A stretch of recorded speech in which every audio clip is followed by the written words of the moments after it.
a timely theme always on how to love our neighbor. As I was sharing with someone just earlier this morning, if not now, then when?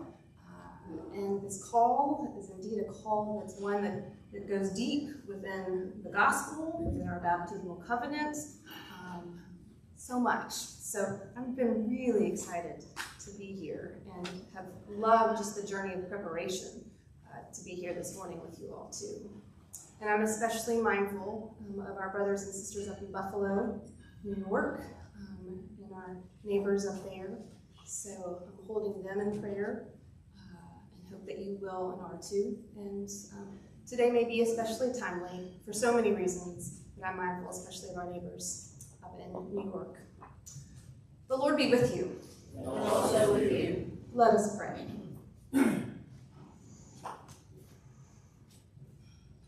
Grant, O God, that your holy and life-giving Spirit may so move every human heart, and especially the hearts of the people of this land, that barriers which divide us may crumble, suspicions disappear, and hatreds cease, that our divisions being healed, we may live in justice and peace through Jesus Christ our Lord. Amen. That is one of our many beautiful prayers in our Book of Common Prayer. I love to use them. All right, everybody should have two handouts. You can tell many are kind of glancing at them. We're going to use them throughout, but we're not going to use them quite yet. But I want to make sure that everybody has one. If you don't, look over and see if there's one near you. Make sure your neighbor also has one too, so that everybody does. But I think we're good. Okay. My hopes today, I keep taking my glasses on and off because I need them and I don't need them, I need them and I don't need them. My hopes today are that you walk away with some deeper thoughts to challenge you on what it means to love your neighbor.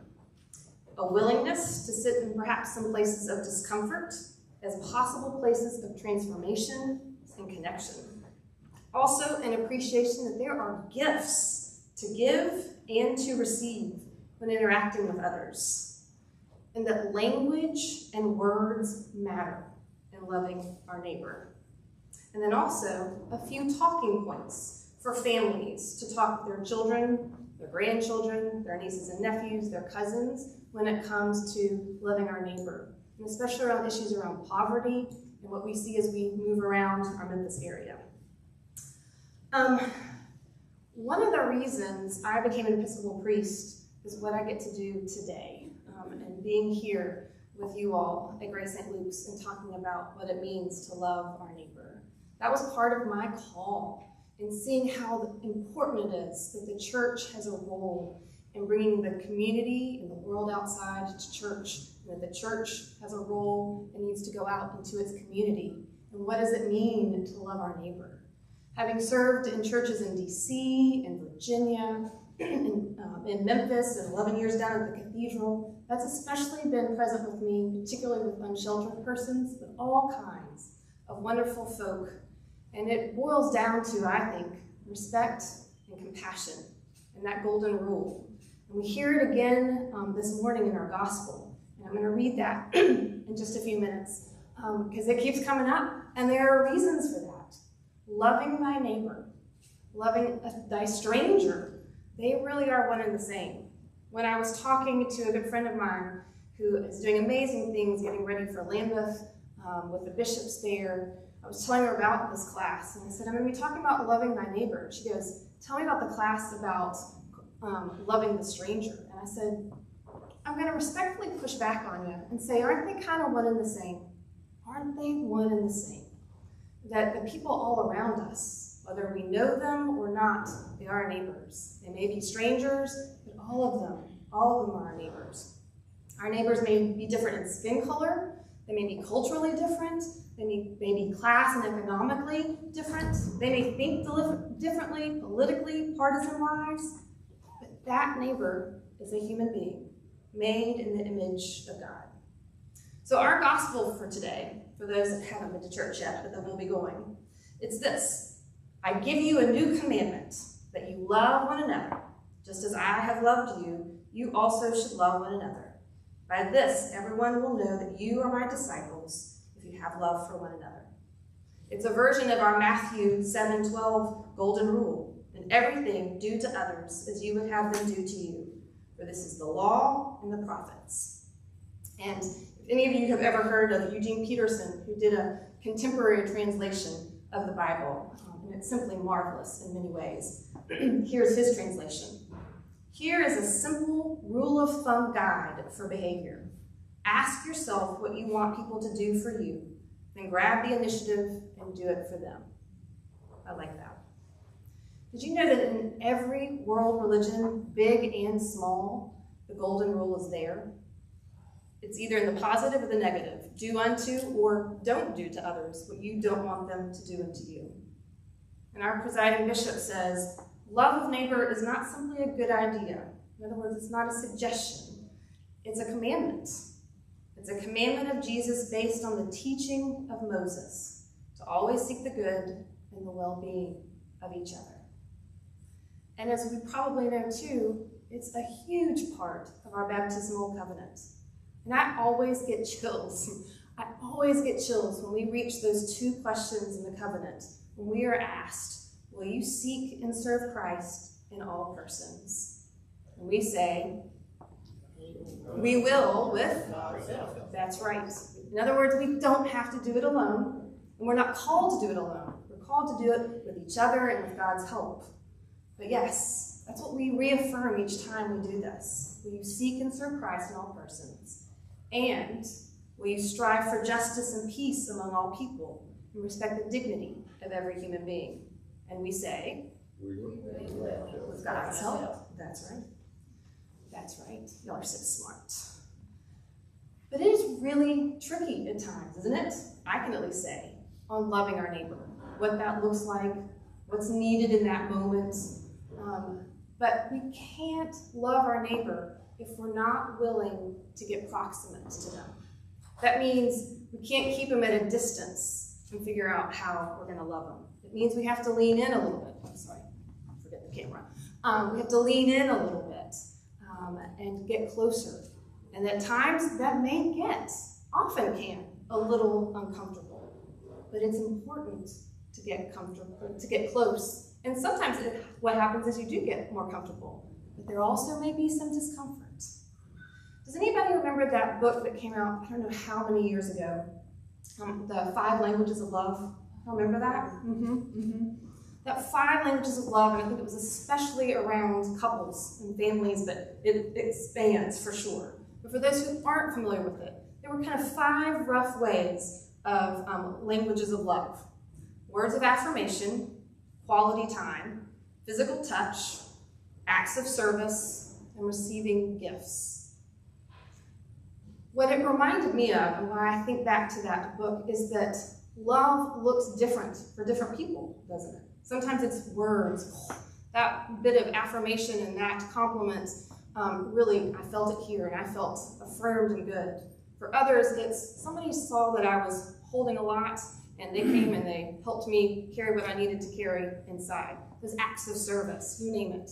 Or some people are big huggers, others are not.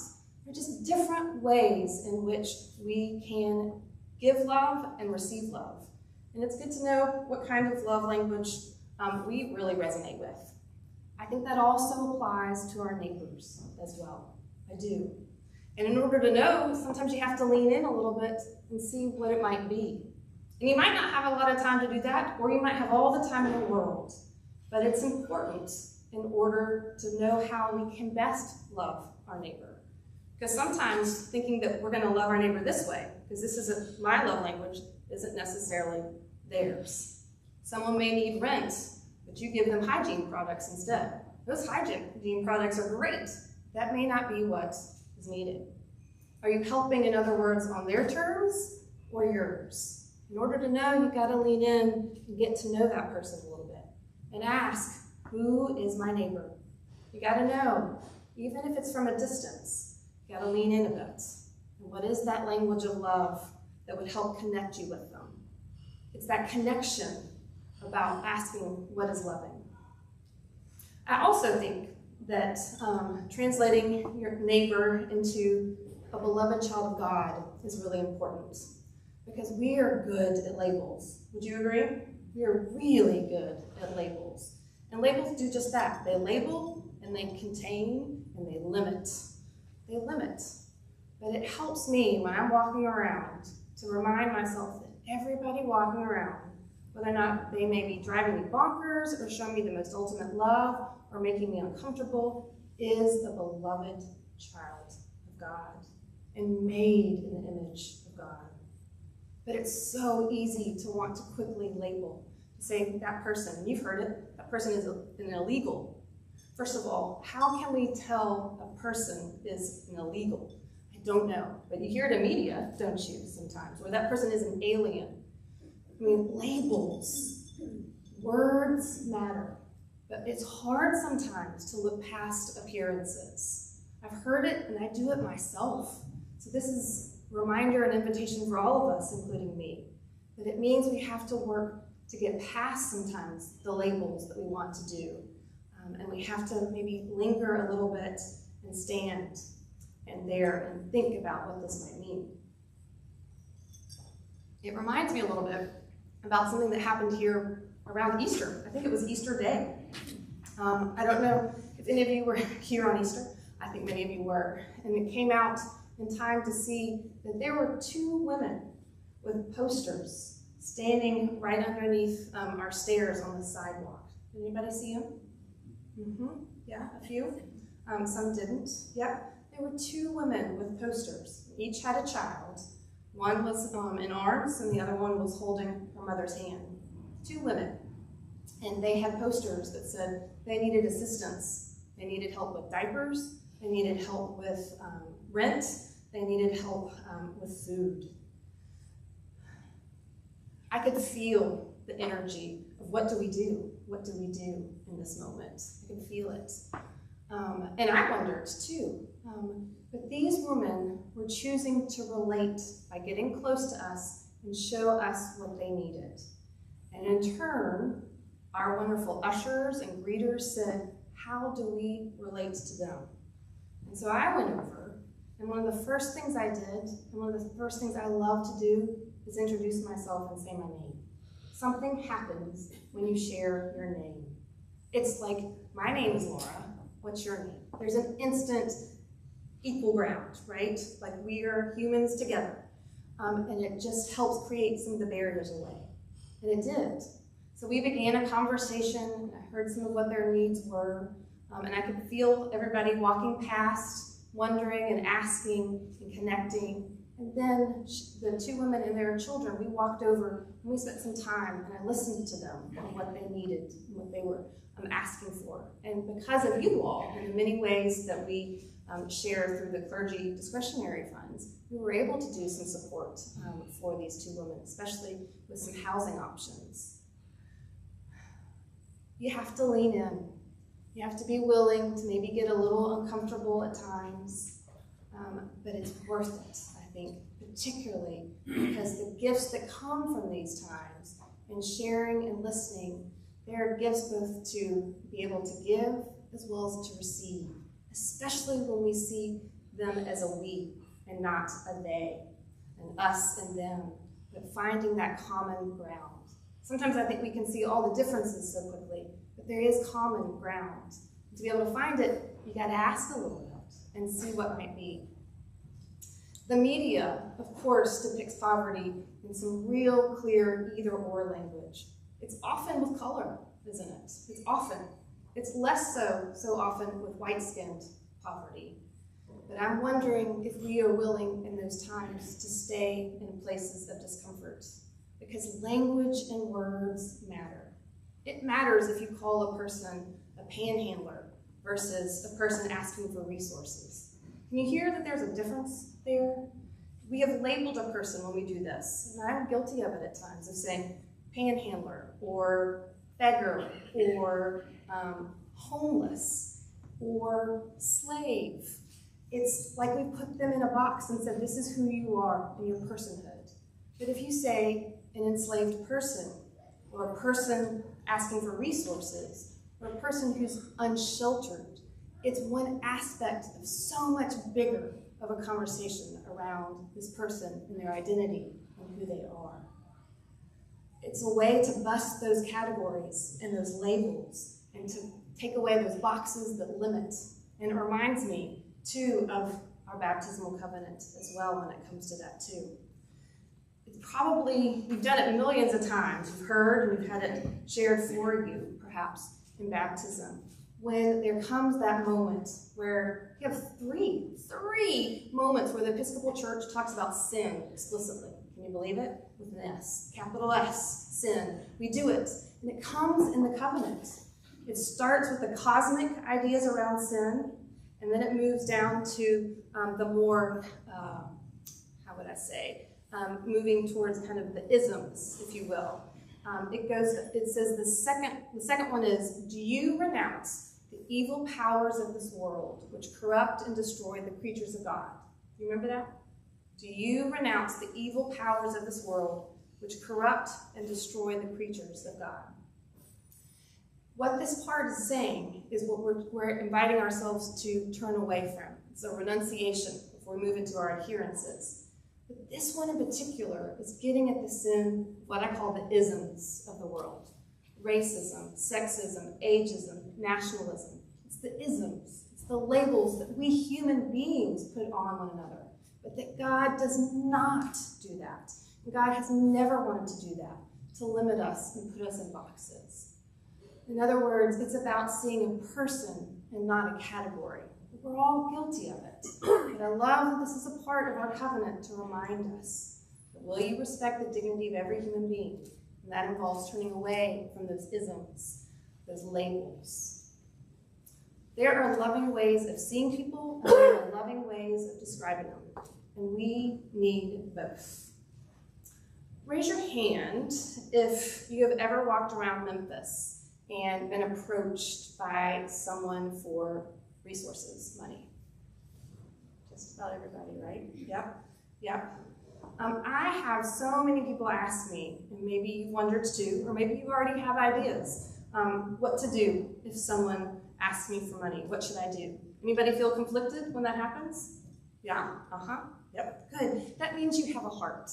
That means you have compassion and care and want to do right, and what is right and what does that look like. All of that is just good. So know that, feel that. But when it comes to giving, it's really, I think, a personal choice. Give or don't give, it's your choice. But I think it's always really important to look that person in the eye who is asking and say hi. And if you're not going to give, then add, I'm sorry, I can't help today. But if you are, then maybe add, I hope this helps. But either way, always treat that person with respect, because they're a human being made in the image of God. And if you do give, remember, it's a gift, and that person is free to do whatever they'd like to do with it. That person is not unsheltered because of some personal moral failure. So I encourage you not to get into making moral evaluations and judgments. And if you do not give, that's okay too. Person's asking for money, most people usually don't give. A good friend of mine who's unsheltered, who I know from the cathedral, said, it's kind of like making cold calls in sales. I expect to be turned down most of the time. I remember that. And he said, it doesn't bother me, but please still treat me with respect. Always the respect. And it goes without saying, if you ever feel unsafe and a person is being aggressive or threatening, then you should leave the area, of course, and don't give. As another friend of mine who's unsheltered said, there are jerks in every line of work, and that includes being unsheltered, so don't reward them. I've always appreciated that too. Here's a thought as an idea. Sometimes give, if you choose to give, more than you're being asked for. I can't tell you the delight in somebody when they are expecting as little as possible, and the courage it already takes to step forth and to ask for something. To give more than they're expecting, it's lovely. For myself, because sometimes I'm asked this as well, I set a limit or a boundary on my giving. Mine is usually $5 a week. Once I've given out my $5 and I respond to anyone who asks, I've given out what I'm supposed to, what I can give today. I kind of consider it what Pete Gettys also calls it, a street tax. So there are people too that ask for money who are not unsheltered. They're simply poor and living in poverty in that way. And it's really near impossible to tell the difference between an unsheltered person asking and someone who is not. So again, give if you want or don't, but treat everyone with respect. So that's what I would say. It's also really fun, I think, when I see somebody that I know, that I've had some conversation with, and I'm driving around the city, and I yell out and say, hello, and they look, and they see me, and they recognize me, and we have a moment together. It's lovely. I love it when I can say, that's Miss Patsy. She's on this corner a lot, isn't she? And the boys say, she is. And we've talked about her, and we've talked with her at times. She has an amazing story. If you come to More Than a Meal, you're going to hear some powerful stories. Some that may surprise you, some that may not. But you will see wonderful human beings. And so I encourage folks to consider More Than a Meal, food pantry, things with social justice that talk about things from a higher level, about the systems and where they come from and why we're in this situation, to those that say, here I am, I want to feed you, I want to clothe you right now. Because we need both outreach and social justice. So I'm going to take a little sip. And then we're going to look at some scripture. Because you know, I'm a priest, we can't get away from scripture. All right, let's see. So I've given you 2 sheets. One, real quick, is a resource sheet. Y'all have this? This is supposed to be not exhaustive, but what it is really handy for is maybe to put in your purse or in your glove compartment in your car, to make copies. We have plenty of them at the front desk, so that if somebody comes up and they're needing some resources and support, this is one more way you could consider helping someone. This has not only emergency shelter, it also has medical clinics and places to get free meals. And I think that's really helpful. Sometimes it's not, and that's not what a person is asking for, but sometimes it is. And it's really nice to have just all the contacts and the information and even the hours. And I will go ahead and say, as soon as you make one of these, it becomes outdated. So, but to our knowledge right now, this is the most up-to-date information we have from these good places. So I named that. Okay, so that's for you, and we have more if you need them. But I want to make sure everybody had them. Okay. All right, turn to that sheet that is a front and back. We're not going to do all 3. We don't have time. But you could tell it was hard for me to choose just one, so I couldn't put all 3 on. We have 3 scripture passages. 3 passages that are about neighbors, all kinds, and that's one of the reasons why I put 3 on. But look at John 9, 1 through 11. You'll see it at the top. And those that are watching online, if you have a Bible and want to grab that, this is John chapter 9, verses 1 through 11. But if you don't, that's okay too, because I'm going to read it out loud. And then I'm going to invite you to turn to somebody who's close to you, turn and talk, and then I've got a question for you to consider with that person, okay? But as we look at the scripture, I want you to think about where is care and love of neighbor given, and where are the barriers to this care and love? Where is care and love being given, and where are the barriers to that care and love? Got it? Okay. John 9, verses 1 through 11. As he walked along, he saw a man blind from birth. His disciples asked him, Rabbi, who sinned, this man or his parents, that he was born blind? Jesus answered, neither this man nor his parents sinned.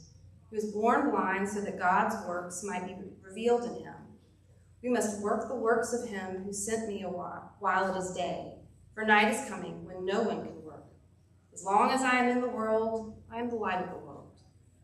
When he had said this, he spat on the ground and made mud with the saliva and spread the mud on the man's eyes, saying to him, go wash in the pool of Siloam, which means sent. Then he went and washed and came back, able to see. The neighbors and those who had seen him before as a beggar began to ask, "Is this not the man who used to sit and beg?" Some were saying, "It is he." Others were saying, "No, but it's someone like him." He kept saying, "I am the man." But they kept asking him, "Then how were your eyes opened?" And he answered, "The man called Jesus made mud, spread it on my eyes, and said to me, 'Go to Siloam and wash.' So then I went and washed and received my sight." So, for just like 3 minutes, I want you to find somebody who's near you. If you need to move just a little bit, you can. But I'm going to get y'all to move just a smidge, even if it's just a turn, somebody nearby, and discuss for 3 minutes where is care and love of neighbor in this passage, and where are the barriers to that care and love as well. Got it? Got 3 minutes.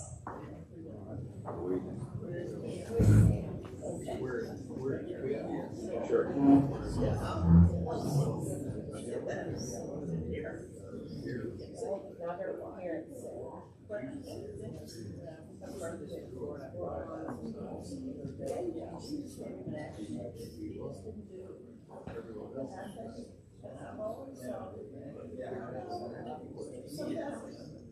You know, I think that's a great observation. And they may be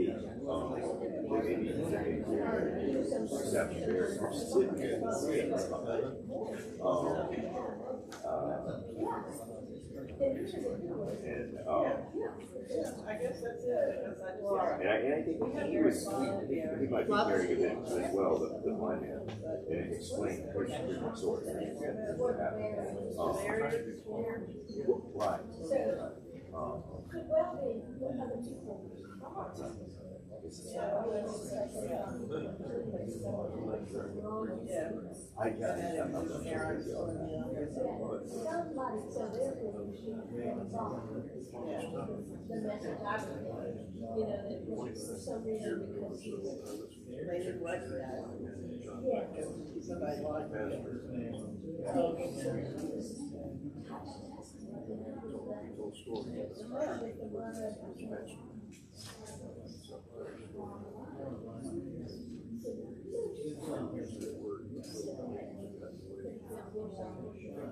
Right.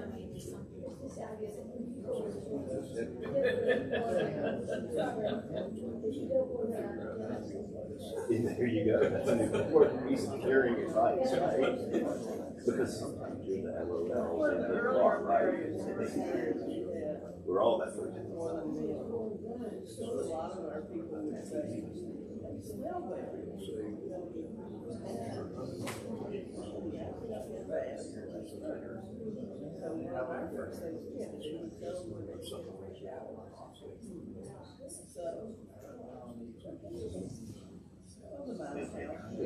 Take about 30 more seconds. I find that particularly as I get older, more in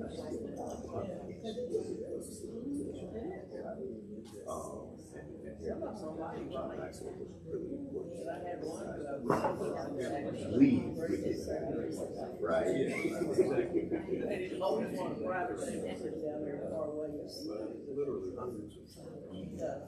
Okay. Kind of wrap your conversations up. Come back to the larger group. Is there anybody that's willing to share? And I'll repeat what you share so that those online can hear. But anybody care to share from what your group said or partner said about what you saw as ways of care and love from your neighbor? Where is that demonstrated? Perfect. Don't be shy, because y'all are not shy people. Yeah, okay, well, sharing love, Jesus saw this poor fellow and had compassion on him and did something about it and healed him.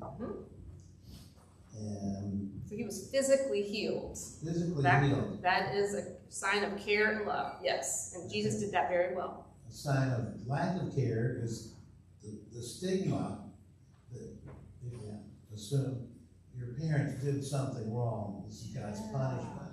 Yeah. Probably they shunned him before, and we said, it doesn't say how they treated him afterwards. Yep. And that's an interesting part that this section of text does not get into, but how does the rest of the neighborhood and people, community respond to this? They have a hard time believing. Yeah. Thank you. Thank you.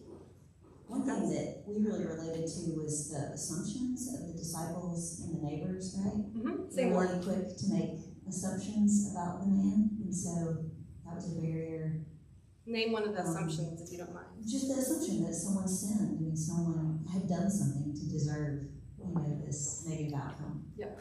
That it was some sort of moral failure, it was something very personal. We as human beings, we all do it, say, I have to blame someone or something because I have to try and explain it.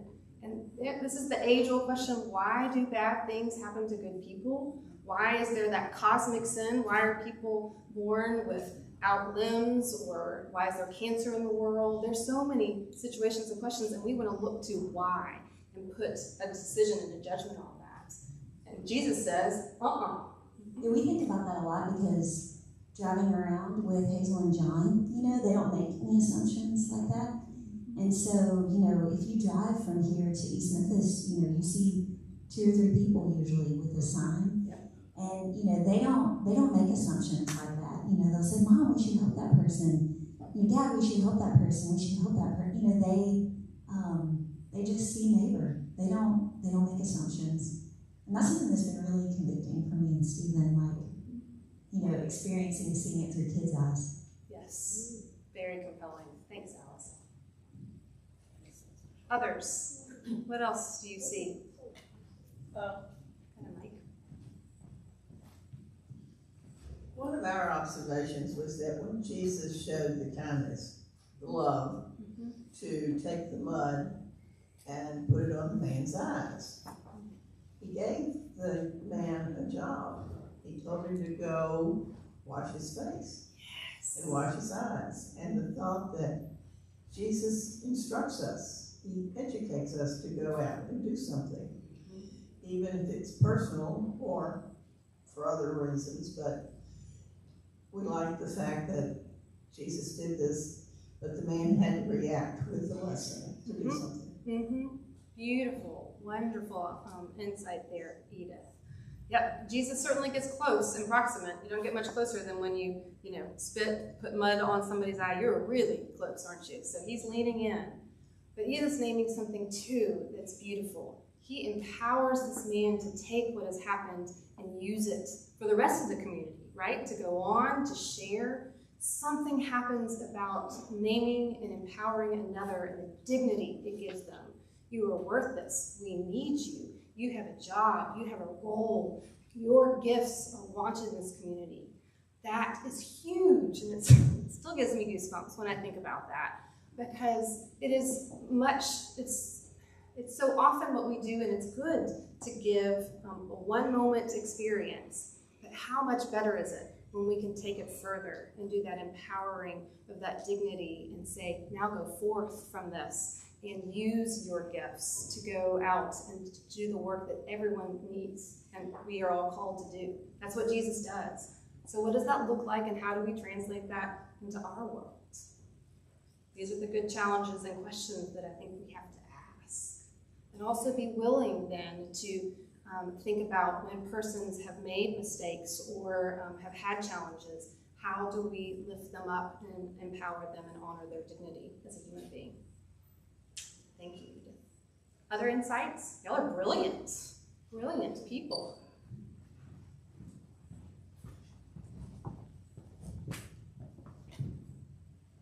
We very rapidly got to some of the issues of caring, but I remembered 25 or 30 years ago, I was listening to a tape series. It was a video cassette, not video, but a cassette tape series. Good. I got it one every month from a guy named John Maxwell. He was a pastor of Skyline Church in San Diego, and he did these management things for his staff.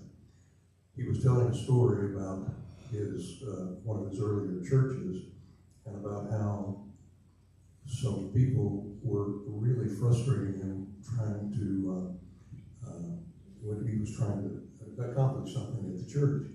And then he said, finally, he said to himself, John, you have to remember God loves them too. Mm-hmm. Mm-hmm. In other words, they are a beloved child of God, aren't they? Made in the image of God. We may see it can be frustrating. Neighbors can be, but if we're willing, there is invitation. There is invitation. I think sometimes those that really do can and often get underneath my skin are the persons I exactly need to run into and figure out why and what I have to learn from them and maybe why it's getting underneath my skin. There's opportunity for learning and there's graces to be found.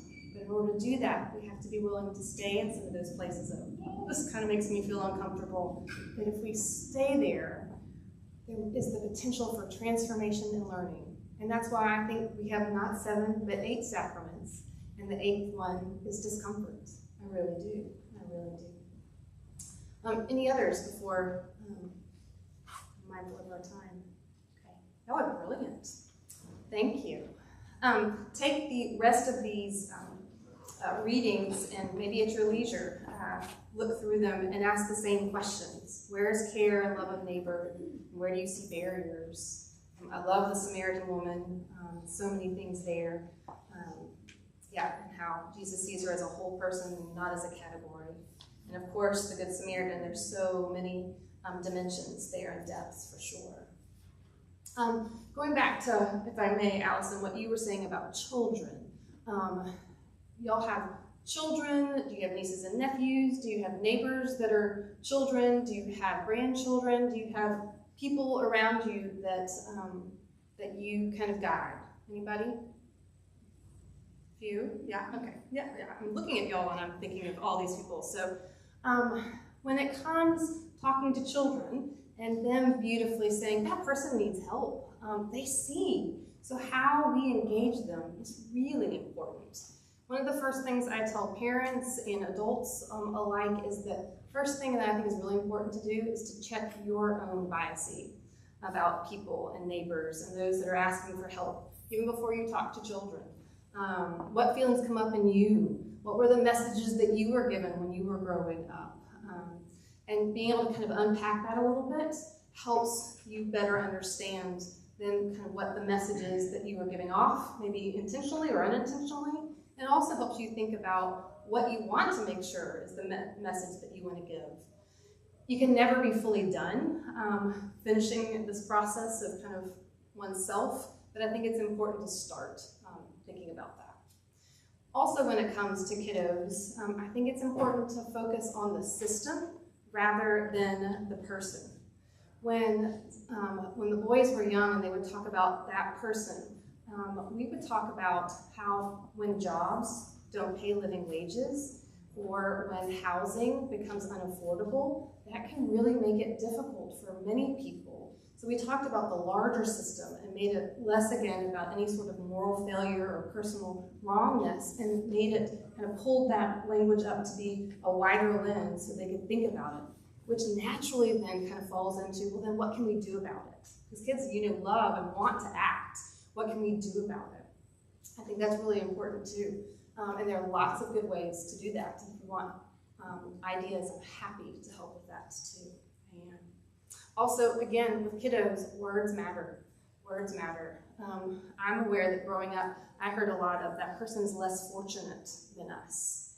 And I would encourage that's in the reflection piece that I've done in some of my work to think about how I grew up and how I didn't want to repeat that, because what that message was doing is giving an either or. Some people are more fortunate than others and made a real dichotomy that way.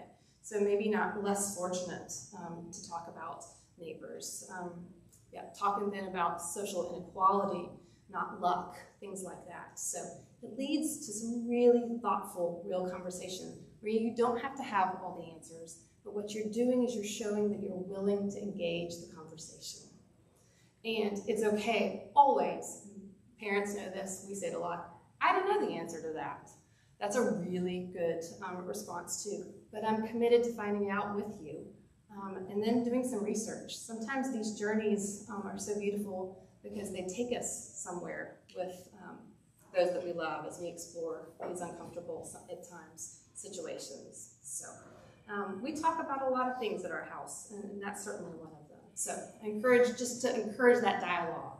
So if you have other questions or thoughts, I welcome them for sure. Anytime after this. I've actually done a whole series with kiddos and neighbors and poverty and unshelteredness, and there's some great things because that really just then focuses into so many other areas that it peeled off of. So I can't do justice this morning to that, but it's nice to at least tap it right there. Mindful of the rest of our time and know that maybe we may have some questions that I don't know if we do. So is there anything that I've shared or anything you want to go deeper on that we can unpack a little bit more?